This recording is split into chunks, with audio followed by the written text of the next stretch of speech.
Over 92,000 soldiers wounded, 36,000 killed, almost 5,000 still missing.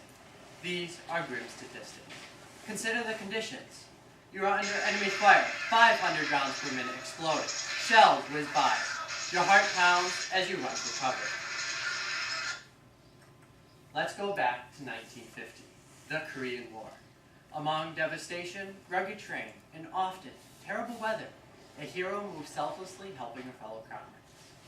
Let me tell you a story about a forgotten hero who saved lives and won the hearts of every Marine that had known him. Hello, my name is Nathan Terrell. I'm 14 years old. This story quickly caught my attention. A worthy cause, a humble beginning for a noble warrior. I've had many in my family devoted to serving this nation, but this made me think. This story was different. Not your typical soldier, not your typical circumstances.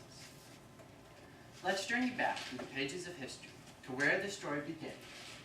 Look at the life of this courageous hero, follow her perilous assignments, laugh at some humorous stories, and experience the final stages of her journey.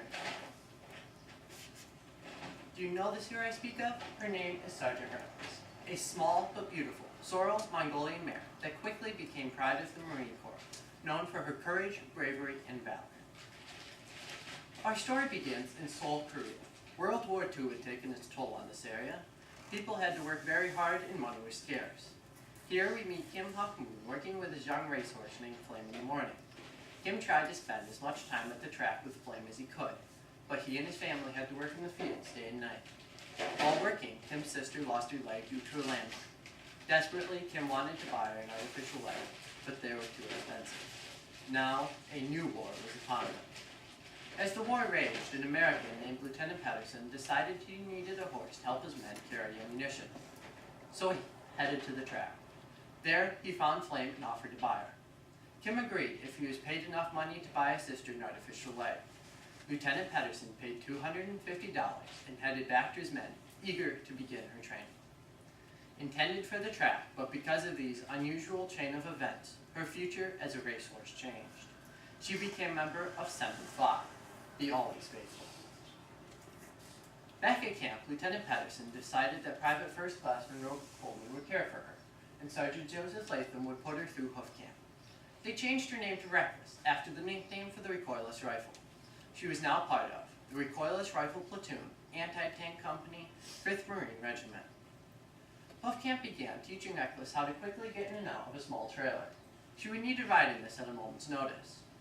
To avoid enemy fire, Latham taught her to take cover by lying down. She was also taught to step over wire. When rounds landed behind front lines, Reckless was taught to head toward a bunker when someone yelled incoming. She was smart and often headed there on her own. Soon, a pack saddle arrived so she could carry supplies. She started with lighter supplies, working up to carrying the 75mm rounds for the recoilless rifle. She was also taught to help string communication wire. She could string more wire than 12 Marines put together. Could Reckless still do her job under fire? The moment finally came. Her first mission. Everyone was nervous. How would she do under fire? How would she respond to the backblast of the rifle? She was loaded with ammunition. Private Coleman led her to the first firing site. She had a heavy load on when the rifle first fired. It was loud. Reckless jumped 4 feet in the air. Coleman calmed her, but another round fired. She startled, but not as bad. Again, another blast. This time, she snorted and shook her head. By the last firing of the day, Reckless was trying to eat an old helmet liner she found. She didn't even flinch. With a successful mission under her saddle, a grateful Sergeant Latham rewarded her with a beer. To understand just how hard Reckless's job was, you need to know that the recoilless rifle was 6 feet 10 inches long, weighing 114.5 pounds. Each round weighing 24 pounds. The gun crew fired 4 shots, moved, fired again, then continued this pattern until the mission was accomplished. This kept the enemy from locating their position. To avoid the terrific backblast of the rifle, Reckless was taught to deliver her load on the side, not to approach from the back. Reckless had many perilous assignments. 2 that I will tell you about are Raid Charlie and Outpost Vegas. During Raid Charlie, Reckless helped with an assault on an enemy hill called Detroit. 24 trips were made from the ammunition supply point, carrying 6 rounds to the firing sites. It was estimated Reckless traveled over 20 miles, carrying 3,500 pounds throughout the day, enduring intense gunfire and harsh weather conditions. When she returned to camp, it was dark. 4 Marines rubbed her down and covered her with a blanket. She was fast asleep before they left. Outpost Vegas, Reckless's most intense, exhausting assignment. During this battle, enemy fire was coming in at a rate of 500 rounds per minute.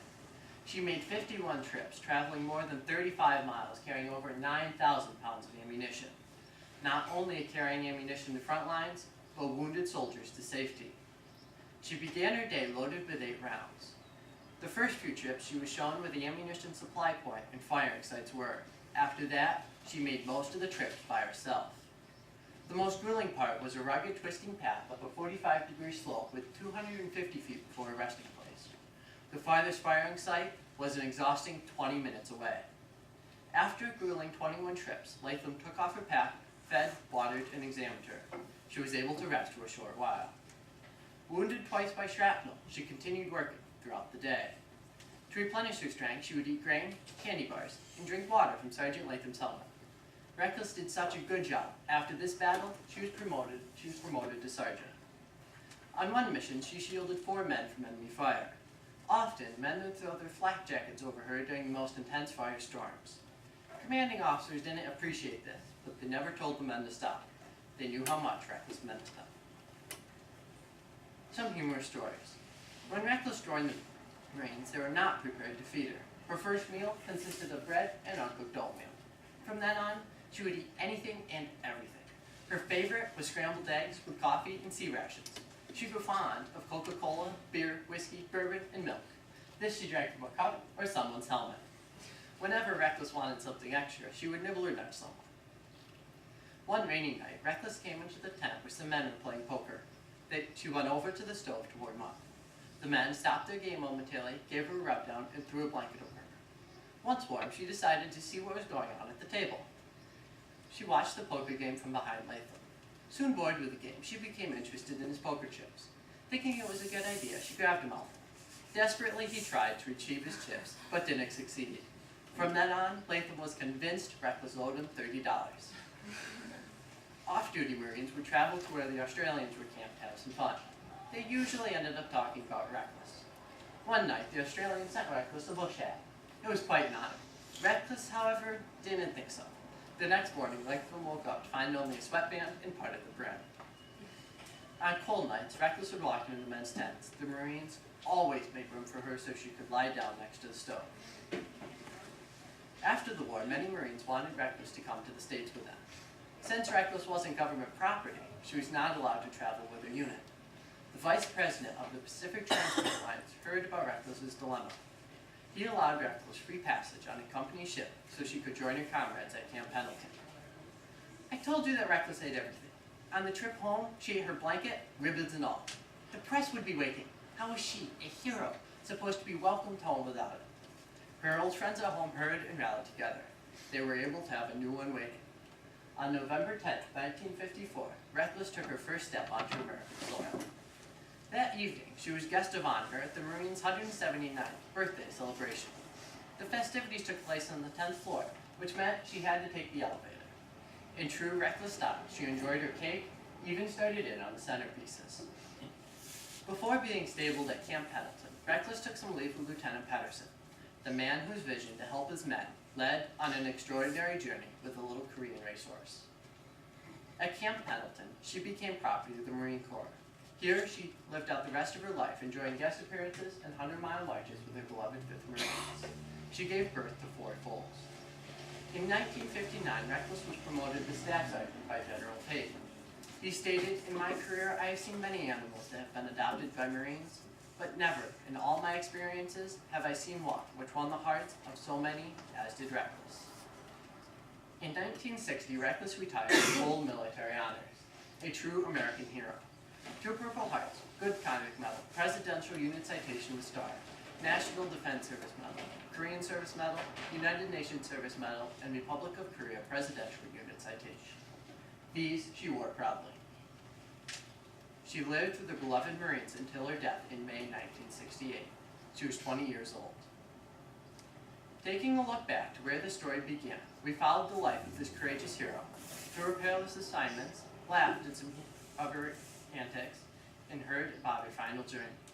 As we remember the devastating statistics of those Marines lost in this forgotten war, let us never forget that among these great men, there was a little Mongolian mayor whose devotion, bravery, honor, and courage helped save the lives of so many of her fellow comrades. A forgotten hero, Reckless Pride of the Marines. My references are Reckless Pride of the Marines by Andrew Gere, Bob Rogers, a Korean War veteran, Leatherneck Magazine of the Marines, and other resources from the internet. Are there any questions?